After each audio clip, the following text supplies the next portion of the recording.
Bonjour à tous, vous êtes bien à l'écoute de Radio Taïwan International. Nous vous invitons à suivre On en parle à Taïwan.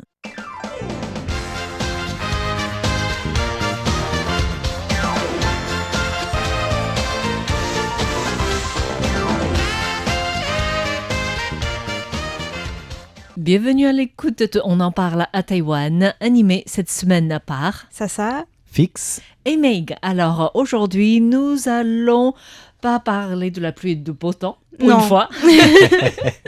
Nous allons parler des sujets très variés. Et à commencer par un sujet de Sasa, c'est... Oui, alors moi j'ai choisi un sujet très sexy, Encore une fois. C'est les déchets de construction. Mais c'est important d'en parler. Bon, le mien est peut-être un peu plus sexy, je vais parler du café, un peu plus romantique. Ah oui. D'accord. Moi, je vais pas parler du romantisme ou des déchets, mais je vais parler de l'uniforme et ce qui peut se cacher derrière. Alors, c'est en fait un scandale lié à un problème de harcèlement ou de maltraitance auprès de ceux qui font leur service militaire. D'accord. Alors, par quel sujet souhaitez-vous commencer ? Le traitement des déchets. Ah bon? Ça vous intéresse autant que ça? Ah oui. On en produit au quotidien. Oui, tout à fait. En fait, ça m'intéressait parce qu'il n'y a pas si longtemps que ça, dans une émission de Taïwan en début d'action, on avait parlé d'une manière de recycler certains déchets, certains matériaux. En fait, c'est pour ça que je suis curieux de voir de quoi tu vas nous parler. Alors moi, je vais vous parler vraiment plutôt du côté des problèmes. C'est un article du Taipei Times qui a été rédigé par Michael Turton, un Américain qui habite à Taïwan depuis 35 ans et qui est l'un des éditorialistes du journal basé à Taichung. D'accord. Et donc son article porte sur les contradictions entre l'objectif du gouvernement taïwanais de neutralité carbone en 2050 et le secteur de la construction à Taïwan. Et justement, à Taichung, c'est l'une des villes où les gratte-ciel poussent comme des champignons, on va dire. C'est dans le centre de l'île. Voilà. Oui. Et les appartements ne trouvent pas forcément preneur. En fait, c'est plutôt dû à la spéculation. Oui. Mais tout ça, ça a des conséquences. Et notamment, ce qui est mentionné dans l'article, c'est la prolifération des décharges illégales de déchets de construction. En fait, c'est un récent rapport du ministère de l'Environnement qui est passé un peu inaperçu, qui met en lumière ce problème. Donc, par exemple, dans les districts de Yangmei à Taoyuan et Longtan à Hsinchu, des criminels ont loué 10 000 mètres carrés de terres agricoles prétendant faire de l'horticulture.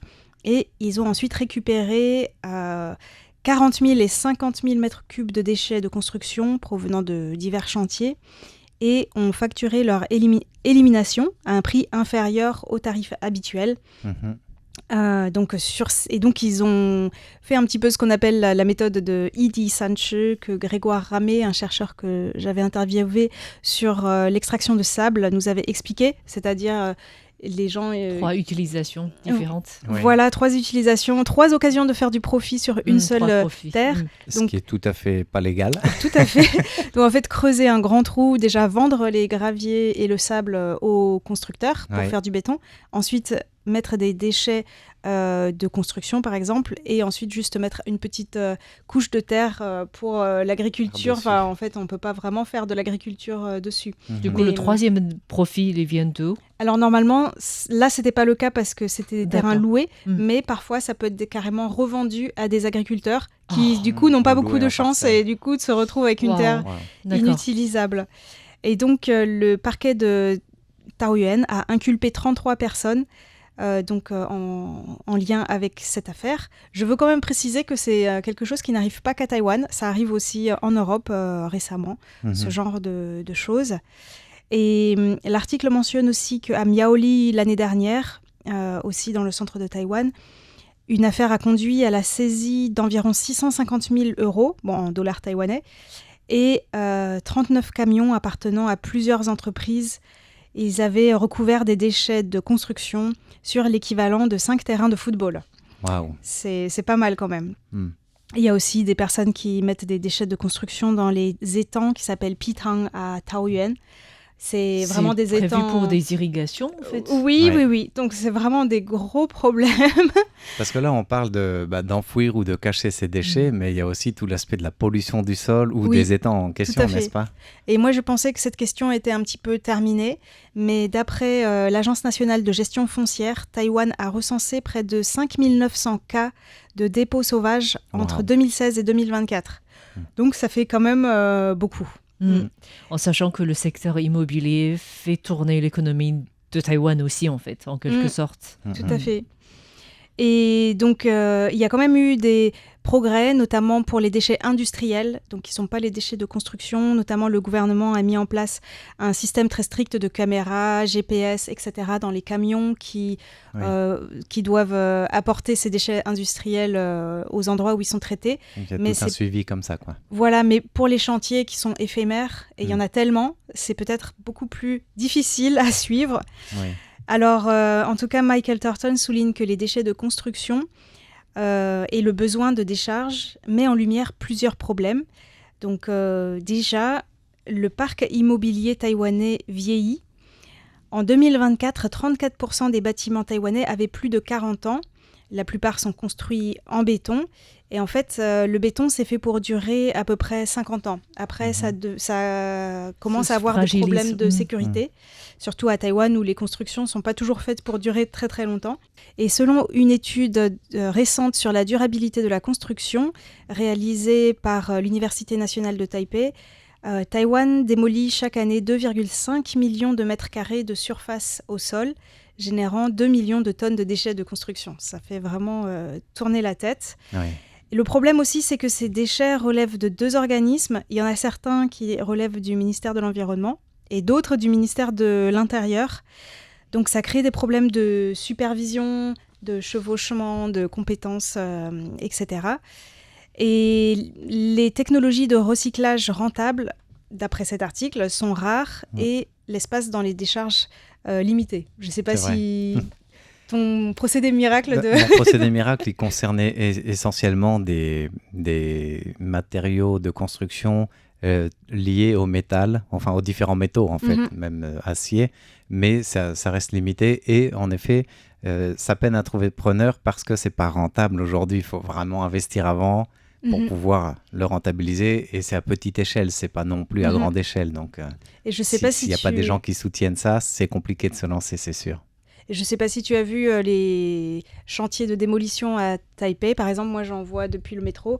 Tout est mélangé. On ne peut pas démolir en séparant le métal du béton. Donc, c'est super difficile de recycler. Ça y va à la tractopelle pour tout démolir. Et après, on voit quand même une dizaine d'ouvriers qui essayent de, grosso modo, faire un premier tri entre ce qui est placo, ce qui est béton et ce qui est peut-être armé ou des barres de fer. Mais c'est impossible d'avoir un tri à 100% près. Et puis après, c'est dans des sacs qui sont les uns à côté des autres. Et on ne sait pas comment ça part à la benne, c'est sûr. Et c'est pas fait par les humains non plus, en fait. C'est pas un tri très facile à manier directement par les humains. À main nue, c'est pas possible. C'est ça.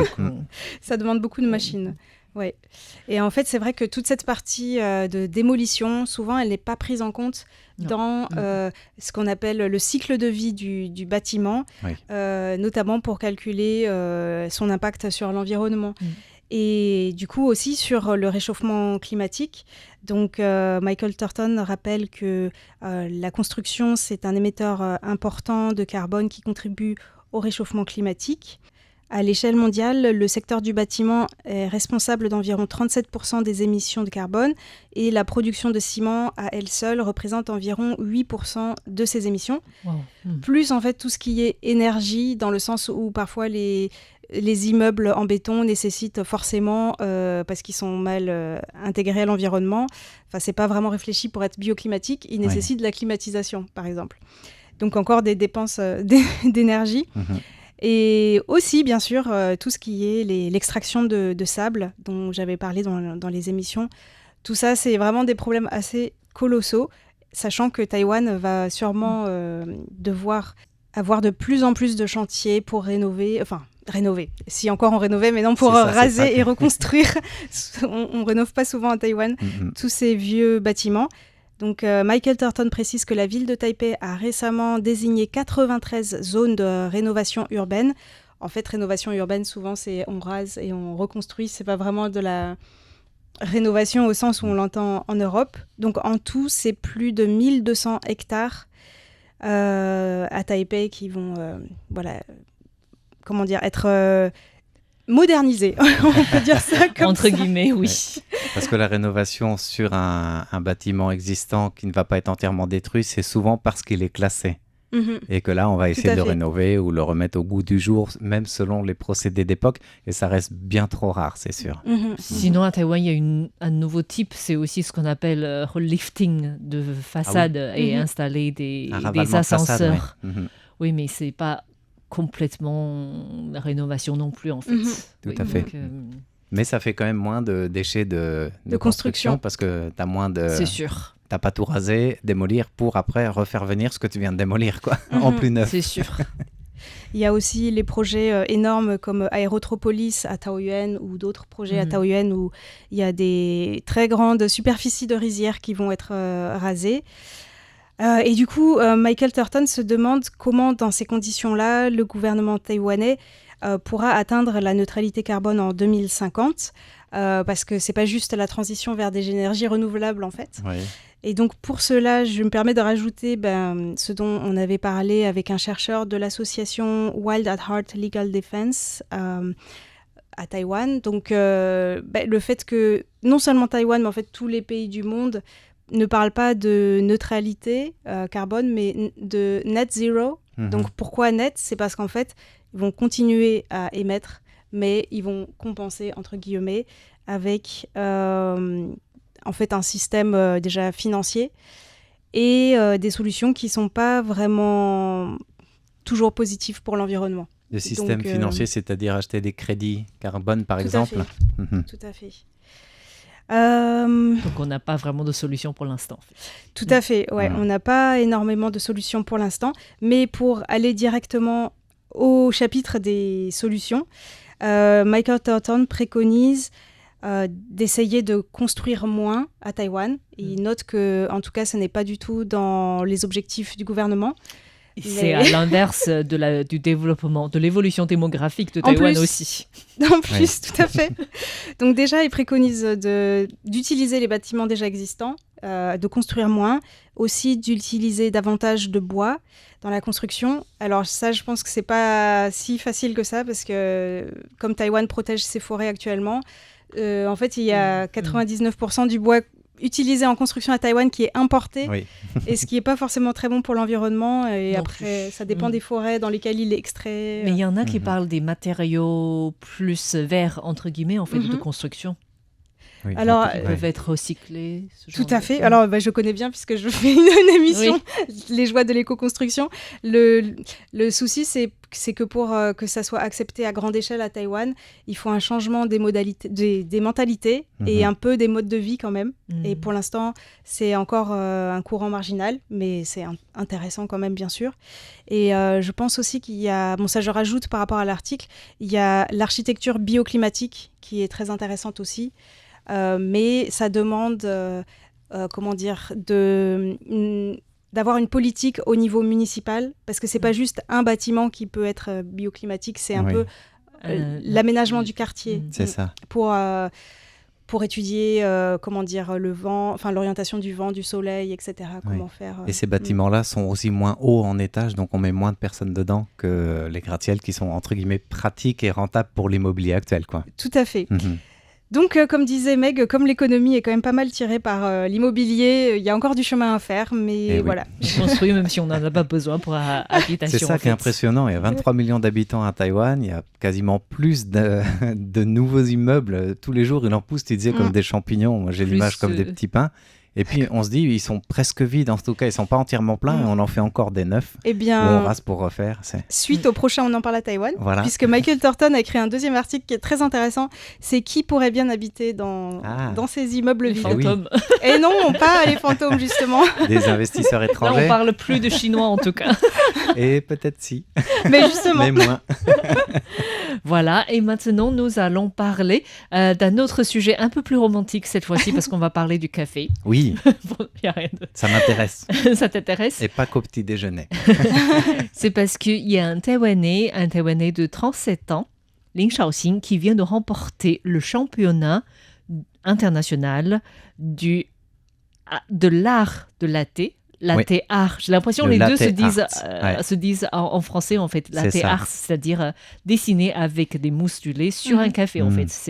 J'ai même vu certains sites, ils ne parlent pas de dessin sur la mousse, mais de sculpture de la mousse de café. Parce que ça peut être en relief aussi. Ah, d'accord. Et ce championnat international s'est déroulé aux États-Unis à San Diego du 10 au 12 avril.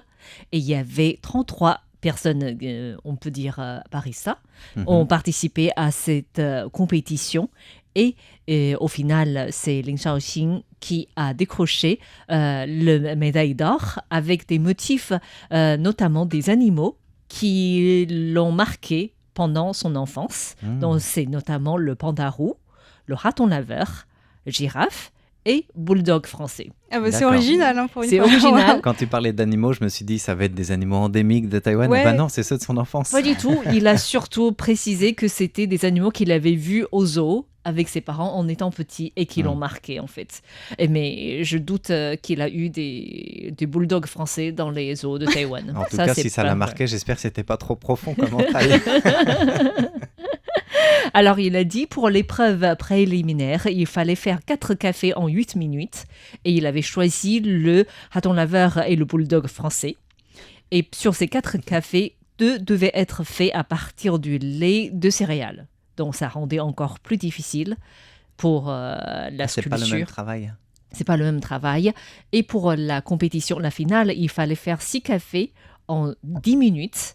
Et là, il a choisi les 3 autres animaux. En fait, il y avait le girafe, le panda roux et le raton laveur. Et comme le girafe, c'était très difficile, on peut imaginer de dessiner tout le girafe en Toute entier. une girafe, oui. Ou alors il Oui, faut une tout- grande tasse de café. Oui, et Ouais. du coup, il a choisi que l'essentiel, donc la tête et le cou, en fait. D'accord. Ce qui est logique aussi. Et il a dit que pour obtenir ces prix, il avait beaucoup de... Il avait Entraînement. travaillé, en fait, d'entraînement pendant 4 mois. Mhm. D'un entraînement assez intense. Il a commencé tous les jours à 9h30 du matin jusqu'à 6h du soir. Il faisait combien de tasses par jour? Devinez par jour. Bah là, il en fait presque une par minute ou deux ou une toutes les 2 Du minutes, matin au donc ça soir. doit être assez impressionnant, quoi. Ouais. Il faisait 100 cafés par jour. Waouh. J'espère qu'il avait des gens pour les boire parce que Et aussi, ça Ouais. devait coûter cher au bout d'un certain temps, je pense. Oui. Et du coup, la plupart du temps, il faisait la mousse avec du lait frais. Ouais. Mais c'est vrai que tout change en fonction du lait frais ou c'est du lait de céréales. Et il avait expliqué que tout a commencé de manière hasardeuse, en fait, parce qu'il travaillait dans une auberge à Hualien, dans l'est de Taïwan. Et un jour, un client avait demandé un thé au lait. Mhm. Et c'est là, il s'est rendu compte qu'il pouvait faire la mousse. Et avec la mousse, il pouvait dessiner. D'accord. Donc, c'est de là, il a commencé à s'intéresser à faire À contrôler le dessin sur la mousse, quoi. latte art, on pourrait dire. Et du coup, il en faisait 2 par jour. Un avant d'aller au travail, un au retour du travail. Et comme ça, il a travaillé tout seul en suivant de la formation sur YouTube, la formation comment on appelle ça, le formateur de Une beaucoup de auto, personnes. Et cela pendant 2 ans. D'accord. Et donc en 2017, il a décidé de venir à Taipei et de rejoindre une chaîne de café où il a commencé à s'entraîner précisément et plus professionnellement pour cette compétition. Mhm. Oui. Après, la question que je me pose, tu disais, il a commencé avec du thé au lait, avec ou sans perles, ça c'est pas Par grave, hasard. mais par hasard, Mm. ça veut dire que le lait doit se dessiner aussi bien sur le thé que sur le café finalement. Ça, je sais pas, mais c'était là qu'il a inspiré à faire cela en tout cas. D'accord. mais je crois que c'est le cas parce que parfois quand je prends du matcha latte, on peut faire aussi Oui. des dessins dessus. dessins dessus. Ouais. Oui, et du coup, en tout cas, il a participé à plusieurs fois en fait à cette compétition, dont 3 fois il a pu aller jusqu'en finale, et les 3 fois il C'est était quand même bien. terminé avec médaille de bronze. Donc c'est D'accord. bien la première fois qu'il obtient une médaille d'or en fait dans ce championnat. C'est vraiment un championnat du latte art. Oui. D'accord. Et du coup, ce qui est intéressant par la suite à dire, c'est que comme beaucoup de baristas, en fait, il va il va essayer de créer son propre café. Donc, même s'il appartient à une grosse chaîne qui le subventionne, comme beaucoup de baristas qui ont été primés à l'international, il va commencer à avoir sa petite boutique. Et en fait, à Taïwan, il y a plusieurs boutiques plusieurs cafés en fait, qui sont tenus par des personnes qui sont primées à l'international, dont certains sont déjà devenus une chaîne. D'accord. Oui, et du coup, ces personnes peuvent avoir leur propre marque de café, ce qui change en fait pour ces individus qui étaient plutôt anonymes en fait. C'est encourageant, mais en même temps, ça veut dire que la niche de marché, elle n'est pas si grande que ça s'il y a déjà de la concurrence. Oui, mais en tout cas, dès qu'on est primé à l'international, je pense que ça joue en fait. Ça c'est sûr. C'est une publicité assez intéressante parce que du coup, tout le monde va être attiré pour tester. Et là, de latte art, on va essayer de voir ce que ça peut représenter. Connaissant la frénésie des Taïwanais, cette médaille d'or, c'est sûr, ça lui amène énormément de clientèle, momentanément en tout cas. Oui. En tout cas, même pour les clients, c'est beaucoup plus accessible, je pense, que tout ce dont on avait parlé, des gens qui avaient fait de la confiture et qui avaient gagné des championnats. Là, c'est beaucoup plus cher, je pense, on ne pourra pas le goûter. Mais en tout cas, je pense que l'une des choses qui mérite d'être saluée, c'est qu'il est passionné par ce qu'il fait.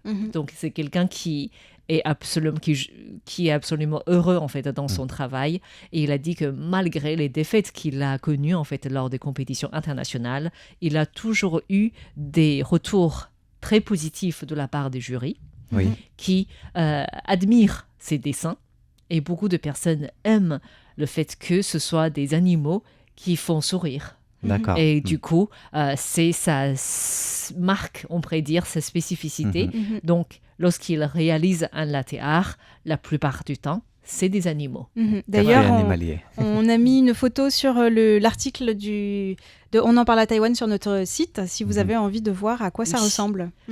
Des ratons laveurs voilà. au café. Ou des girafes. Dans le café, parce qu'on n'en voit que le coup. Pour ce genre de dessin, je ne sais jamais par où commencer, en fait. Ça me fait mal de devoir casser le dessin, en fait.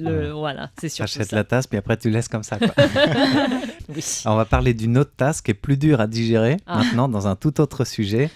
Ce qui se cache derrière l'uniforme quand vous faites le service militaire à Taïwan. Alors, c'est pas un cas généralisé présenté comme ça, on pourrait croire que c'est le cas de tous. Non, c'est un cas de harcèlement malheureusement, et qui fait un peu la une des réseaux sociaux, au point que ça a appelé cette semaine le ministre de la Défense, Wellington Koo-li-shiong, à intervenir en personne. C'est pour ça qu'on en parle aussi, parce que ça a un peu effrayé pas mal de Taïwanais. Il est vraiment busy en fait, il doit répondre à toutes sortes de questions, même le genre même celle-là. Alors, l'histoire commence, c'est un peu plus récent, mais sur les réseaux sociaux, ça commence sur le réseau social qu'on appelle Thread.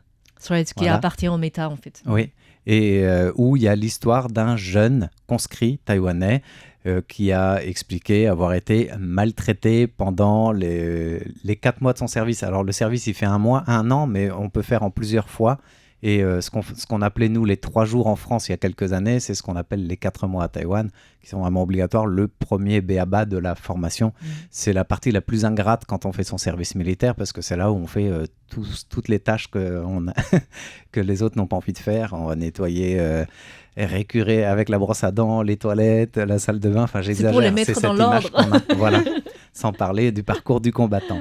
Mais là, la publication de ce jeune homme est devenue virale, non pas parce que généralement, quand on est maltraité par les copains ou par la hiérarchie, quand on fait son service militaire, les cas qui arrivent les plus souvent, c'est à cause de la taille ou du poids ou de l'orientation sexuelle. Et bien là, il y a une nouvelle forme de harcèlement qui vient d'arriver, c'est l'origine ethnique, puisque c'est quelqu'un qui est métis.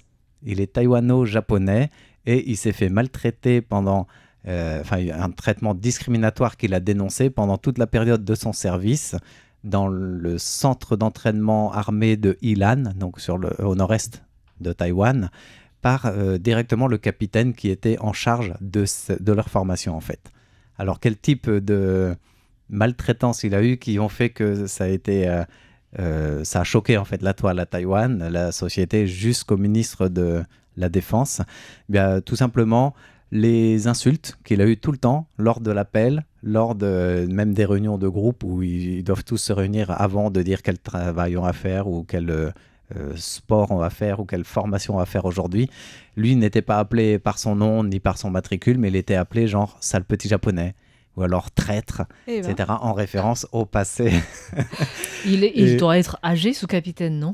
Alors, c'est ce qui a été expliqué lorsque l'armée s'est excusée, bien sûr, elle est intervenue. Il fait partie de l'armée nationaliste. Il a été suspendu de la formation, mais c'est presque ça.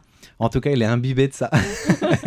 Et du coup, il y a eu des abus de pouvoir derrière les mots. Donc, à chaque fois, c'est à lui qu'on donnait les tâches les plus ingrates à faire, des punitions physiques arbitraires. Donc, quand quelqu'un dans le groupe, si vous êtes 20 conscrits à devoir faire, par exemple, grimper un mur d'escalade en un temps imparti, s'il y en a un qui ne réussit pas, c'est tout le groupe qui est puni, entre guillemets. Ça, c'est pour la cohésion de groupe, c'est un peu le système militaire, martial, qui marche comme ça.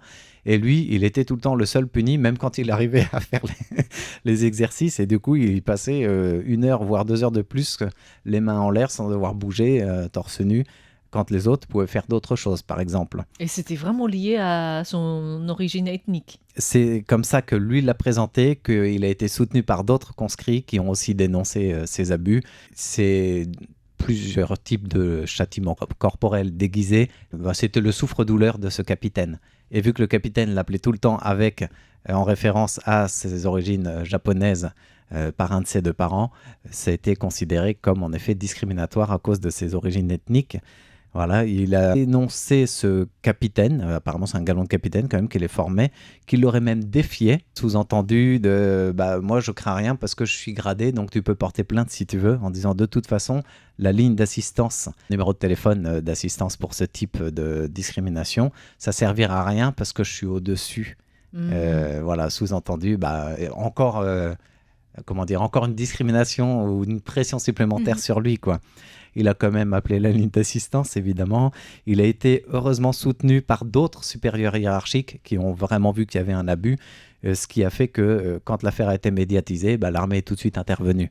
Heureusement. Et alors, lui a déposé plainte, soutenu par d'autres conscrits qui ont co-signé cette plainte contre le capitaine du commandement de l'entraînement des conscrits de Ilan, mais aussi contre le commandement parce qu'il y a une défaillance, c'est pas un seul homme qui abuse de pouvoir. Normalement, si tu le en réfères tout de suite, on règle le problème. Et si ça a pu être sur la durée, pendant 4 mois comme cela, c'est qu'il y a un problème de fonctionnement, quoi.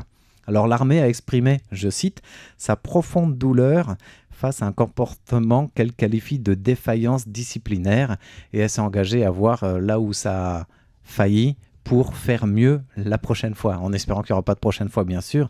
Et le capitaine a été démis de ses fonctions, il a même été présenté devant le juge militaire. Donc, alors, il n'est pas accusé de maltraitance ou de discrimination, mais d'insulte publique. Il n'y a que ce volet-là qui est retenu contre lui, apparemment, c'est le vocable. Non pas le matricule du jeune homme, mais le vocable retenu contre lui. C'est vraiment un cas isolé, je pense, dans le sens où les Taïwanais accueillent bien, en général, les Japonais, et qu'on compte vraiment beaucoup de métis au sein de la société taïwanaise. Tout à fait. Qu'ils soient d'origine japonaise ou sud-est asiatique, en fait. Alors, le ministre de la Défense s'est excusé en personne, la hiérarchie de l'armée aussi. Le ministre a promis la société d'avoir un renforcement de l'éducation humaniste au sein de ses troupes. Et il y a même un général à la retraite qui disait ce que tu disais. C'est pas tout le monde qui pense comme ça, heureusement, et il y en a de moins en moins dans l'armée parce qu'on a évolué vers une approche, j'allais dire, plus de soft power militaire, entre guillemets. Voilà, merci à tous d'avoir suivi. On en parle à Taïwan de cette semaine avec des sujets très variés. Au moins, on termine sur une note l'évolution. On espère que ça ira dans le bon sens. Merci de votre écoute. C'était Sasa, Fix et Meg. À bientôt.